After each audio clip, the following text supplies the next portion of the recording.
तो दोस्तों, आप सभी ने रामायण के बारे में तो सुना ही होगा, लेकिन इस वीडियो में आपको जानने मिलेगा रामायण का एक ऐसा फैक्ट, एक ऐसा तथ्य जो कि शायद ही आपने कभी सुना होगा। और इस वीडियो को आपको अंत तक ज़रूर देखना है, और अगर वीडियो पसंद आए तो लाइक भी ज़रूर कर देना। तो चलिए बिना किसी वक्त गवाए शुरू करते हैं। चलिए सब कुछ शुरुआत से जानते हैं। समय तब का है जब राजा रघु के पोते दशरथ को अयोध्या का राजपाट सौंपा जाने वाला था।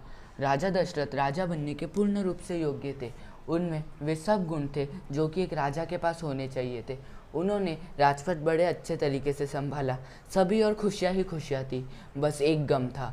राजा के 3 पत्नियां होने के बावजूद उन्हें एक भी पुत्र अथवा पुत्री का लाभ नहीं हुआ था। इस बात से वे हमेशा चिंतित रहा करते थे, और ये चिंता हमेशा उन्हें अंदर ही अंदर कोसा करती थी। एक दिन जब राजा दशरथ सूर्य देवता की पूजा कर रहे थे तो उन्हें गुरु वशिष्ठ मिले। तब राजा दशरथ के दिल में यह दुख छिपा नहीं गया और उन्होंने अपना सारा दुख गुरु वशिष्ठ को बता दिया। क्या रघुवंश का अंत इस प्रकार निश्चित है? क्या पुत्र प्राप्ति का कोई उपाय नहीं है? तब गुरु वशिष्ठ बोले, इसका बस एक उपाय है। तुम्हें पुत्र प्राप्ति पुत्र यमिष्टि यज्ञ से हो सकती है, लेकिन ये यज्ञ बस श्रृंगी महाराज ही करा सकते हैं। राजा दशरथ शीघ्र ही श्रृंगी महाराज को लेकर आए और पुत्र यमिष्टि यज्ञ की तैयारी की गई। जब यह यज्ञ अपने आखिरी चरण में था तो फिर अग्नि में से अग्निदेव प्रकट हुए और उन्होंने एक खीर का घड़ा राजा दशरथ को दे दिया और कहा, इस खीर के घड़े में से थोड़ी थोड़ी खीर अपनी तीनों पत्नी कौशल्या, कैकेयी और सुमित्रा में बांट देना। राजा दशरथ ने वैसे ही किया। 9 महीने बाद उन तीनों को पुत्र प्राप्ति हो गई। कौशल्या ने राम भगवान को जन्म दिया, उसी प्रकार कैकेयी ने भरत को जन्म दिया और सुमित्रा ने 2 पुत्र को जन्म दिया जो कि थे लक्ष्मण और शत्रुघ्न। राजा के 4 पुत्र होने के कारण उनकी खुशी का पारावार न रहा। रानियां भी बहुत खुश थी। प्रजा में तरह तरह के तोहफे बांटे गए। सभी और हर्ष और उल्लास का माहौल था।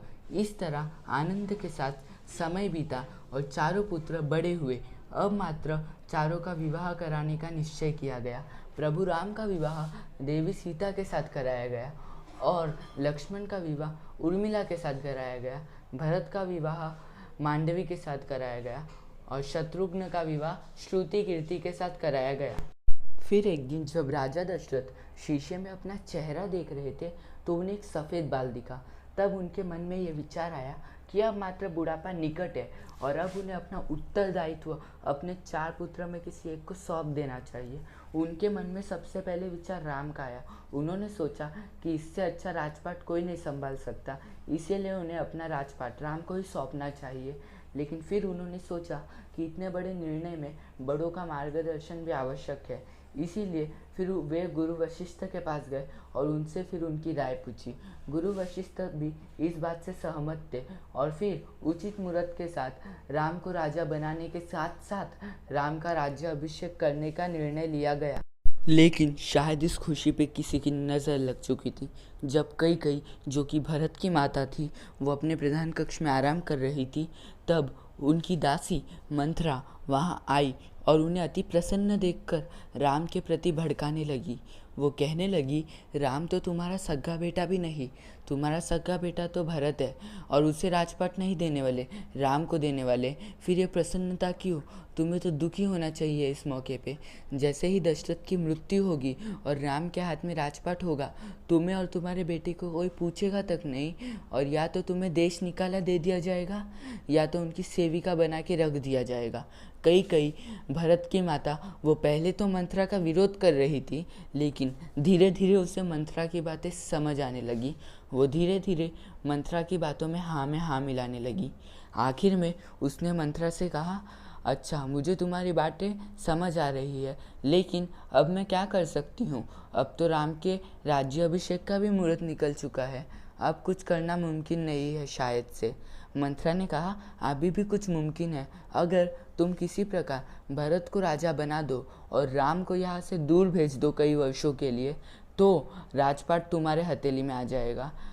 पहले तो कैकेयी ने सोचा ये नामुमकिन होगा, लेकिन कुछ पलों बाद उसके दिमाग में एक उपाय आया और जैसे ही उसको वो उपाय आया, वो भागते हुए राजा दशरथ के दरबार में गई और उसे भागते हुए देखकर राजा दशरथ ने पूछा कि इतनी खुशी के मौके पर तुम इतने दुखी चेहरे के साथ भागते भागते क्यों आ रही हो? कुछ ज़रूरत होती तो मुझे बुला लेती। क्या कोई दुखद समाचार है? तब कैकेयी ने कहा, नहीं, दुखद समाचार नहीं है, लेकिन मुझे तुमसे 2 इच्छाएं चाहिए। कैकेयी ने कहा, कुछ वर्षों पहले जब आप रणभूमि में घायल हुए थे, तब मैंने आपकी शत्रुओं से जान बचाई थी। तब आपने खुश होकर मुझे 2 इच्छाएं प्रदान की थी और कहा था, जब भी ज़रूरत हो मुझसे 2 इच्छाएं मांग लेना। मैं बिना कुछ कहे वे इच्छाएं पूर्ण रूप से पूरी कर दूंगा। आज मुझे उन इच्छाओं की ज़रूरत है। क्या आप पूरी कर दोगे? क्या आपको वो वचन याद है? राजा दशरथ ने कहा, रघुवंशी कभी अपना वचन नहीं भूलते, और वैसे भी मैं आज अति प्रसन्न हूँ। मांगो जो चाहिए, मैं बिना किसी हिचकिचाहट के पूर्ण रूप से पूरी कर दूंगा। तब कैकेयी ने अपनी इच्छाएं बताई। उसकी पहली इच्छा ये थी कि राम की बजाय भरत को अयोध्या का राजा बना दिया जाए, वो भी उसी मुहूर्त पर। तब राजा दशरथ के पैरों तले ज़मीन खिसक गई। उन्हें कुछ समझ नहीं आ रहा था कि नियति उनके साथ कौन सा खेल खेल रही है, और अब उन्हें क्या जवाब देना चाहिए। क्या वो वचन खाली जाने देंगे या क्या करेंगे? उन्हें वो ही समझ नहीं आ रहा था। और दूसरी इच्छा तो उससे भी ज़्यादा भयानक थी। कैकेयी की दूसरी इच्छा ये थी कि राम को 14 वर्ष के लिए वनवास के लिए भेज दिया जाए।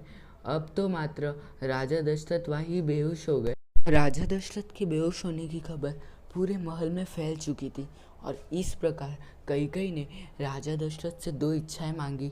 ये भी महल के सब कर्मचारियों अथवा पुरुषों को मालूम पड़ चुकी थी।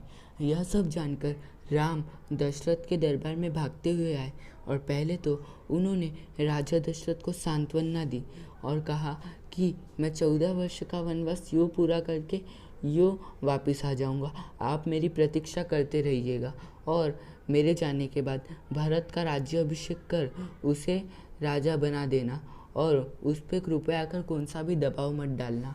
फिर वे कैकेयी माता के पास गए और उनके चरण छूकर कहा कि शुक्रिया माताश्री, मेरे जीवन को एक नया चरण देने के लिए, और वैसे भी मुझे साध्वी जीवन में बहुत प्रसन्नता होगी। ऐसा कहकर उन्होंने ये सिद्ध कर दिया था कि वे हम जैसे साधारण मनुष्य से बिल्कुल अलग थे, और इतना सब होने के बावजूद भी वो कैकेयी माता से बिल्कुल भी नाराज़ नहीं थे। ऐसा कहकर वो वनवास के लिए निकल गए, और उनके साथ साथ उनकी धर्मपत्नी सीता और उनके छोटे भाई लक्ष्मण भी उनके साथ गए थे। आखिर में जब कोई रास्ता नहीं बचा, तब राजा दशरथ ने बड़े ही गुप्त तरीके से उनके रथ चालक, जिसका नाम सुमंत था, उसे ये कहा कि कृपया कर जैसे ही आधा रास्ता कटे वैसे उन तीनों को बहला फुसलाकर वापस महल लेकर आ जाना। यदि तुम इस काम में कामयाब रहे तो तुम्हें मुँह मांगा इनाम मिलेगा। मन में तो राजा दशरथ भी यह जानते थे कि यह करना उतना आसान नहीं होगा, लेकिन अयोध्या की प्रजा और उनके लिए यह आखिरी रास्ता बचा था। रास्ते में सुमंत ने राम को समझाने की बहुत कोशिश की, लेकिन राम नहीं माने। यदि उनको मानना होता तो वे राजा दशरथ का कहना क्यों टालते। फिर सुमंत खाली हाथ महल लौटा। वो यह सोच रहा था कि मैं राजा दशरथ को मुंह कैसे दिखाऊंगा। जो अयोध्या की प्रजा और राजा दशरथ मेरी आस्था में प्रतीक्षा कर रहे हैं, उनको मैं क्या जवाब दूंगा। आखिर में बड़ी हिम्मत जुटा के वो राजा दशरथ के दरबार में गए। देखा तो क्या, राजा दशरथ राम राम करके सुमंत की प्रतीक्षा कर रहे हैं। जैसे ही सुमंत को देखा, वे कहने लगे कि राम कहाँ है, लक्ष्मण कहाँ है और सीता कहाँ है। जब सुमंत ने बताया कि मैं उनको काम लाने में नाकामयाब रहा, तब राजा दशरथ जोर जोर से चिल्लाने लगे कि यह सब मेरे ही दुष्कर्मों का फल है जो मुझे भोगना पड़ रहा है। अगर मैंने कुछ वर्षों पहले वह काम नहीं किया होता तो आज शायद मुझे यह दिन ना देखना पड़ता। जब सभी ने पूछा कि आप किस काम की बात कर रहे हैं और किस दुष्कर्म की बात कर रहे हैं, तो राजा दशरथ ने एक ऐसे राज के बारे में बताया जो कि बहुत कम लोगों को मालूम है। तो चलिए जानते हैं वो राज क्या है। समय तब का है जब राजा दशरथ के 3 विवाहों में से एक भी विवाह नहीं हुआ था। रोज जैसे राजा दशरथ जंगल में शिकार करने गए हुए थे, लेकिन वह दिन थोड़ा अलग था। शाम हो चुकी थी, लेकिन राजा दशरथ को एक भी शिकार नहीं मिला था। आखिर में वे एक पेड़ के नीचे शिकार की प्रतीक्षा कर रहे थे। फिर उन्हें नदी के किनारे पानी की खलखलाहट की आवाज़ आई। उन्हें लगा कि कोई प्राणी पानी पीने आया हुआ है, तो उन्होंने उस दिशा में तीर मारा। तब एक इंसानी छींक की आवाज़ आई। इंसानी छींक से उन्हें यह भयभीत हुआ कि कहीं यह तीर इंसान को तो नहीं लग गया। फिर वे भागते हुए नदी किनारे गए। देखा तो क्या, एक युवक वहाँ पड़ा हुआ है। तब वे उसके पास जाकर उसकी जानकारी पूछी। वह युवक ने कहा कि मेरा नाम श्रवण है और मेरे अंधा माता पिता पेड़ के नीचे मेरी प्रतीक्षा कर रहे हैं। कृपया कर उन्हें ये पानी का घड़ा दे देना और उन्हें पानी पिला देना। प्रथम उनको पानी पिलाना, फिर उन्हें यह सूचना देना कि उनका बेटा श्रवण अब इस दुनिया में नहीं रहा। राजा दशरथ ने उससे माफ़ी मांगी और फिर वो पानी का घड़ा लेकर उनके माता पिता को पिलाने गया। फिर जैसे ही राजा दशरथ उनके निकट गया, उन्हें यह आहट से ही मालूम पड़ गया कि यह उनका बेटा श्रवण नहीं है। जब माता पिता ने पूछा कि तुम कौन हो और हमारा बेटा किधर है, तब राजा दशरथ ने सब जानकारी दी और कहा कि अनजाने में तुम्हारा बेटा मेरे हाथों से मर चुका है। तब उसके माता पिता चीख चीख के रोने लगे और आखिर में जब वे अपने प्राण त्यागने वाले थे, तब उन्होंने क्रोधित होकर उनको यह श्राप दिया कि जिस प्रकार हमारी मृत्यु भी हमारे बेटे के बिना उसके लिए तड़प तड़प कर हो रही है, वैसे ही तुम्हारी मृत्यु भी तुम्हारे बेटे के लिए तड़प तड़प कर होगी। तभी तो मैंने यह श्राप को ऐसे कहकर नकार दिया था कि अभी तक तो मेरी शादी भी नहीं हुई है, बेटे की तो दूर तक बात नहीं। तब मेरे को यह श्राप पे बिल्कुल विश्वास नहीं था, लेकिन आज मुझे यह श्राप सच होता हुआ दिख रहा है। ऐसा कहकर राजा दशरथ ने वहीं प्राण त्याग दिए। इस प्रकार राजा दशरथ की मृत्यु हुई। मानो पूरी अयोध्या की प्रजा शोक में चली गई हो और पूरी अयोध्या के ऊपर दुख के बादल बरस पड़े हुए हो। ना हो, ये वो श्राप का ही असर था जो कि श्रवण के माता पिता ने कुछ वर्षों पहले राजा दशरथ को दिया था। आज का वीडियो पसंद आया हो, और अगर आपको ये वीडियो पसंद आया हो तो इस वीडियो को लाइक ज़रूर कर देना, ताकि हमको अगला वीडियो बनाने के लिए प्रोत्साहन मिले। और यदि आपको ऐसे और वीडियो देखने हैं तो इस चैनल को सब्सक्राइब ज़रूर कर देना। और अगर आपको टैक्स से रिलेटेड लेटेस्ट अपडेट चाहिए तो ये ब्लॉग विजिट करना मत भूलिएगा, और इसकी लिंक मैंने डायरेक्टली डिस्क्रिप्शन में दे दी है, तो ये पेज विजिट ज़रूर करना।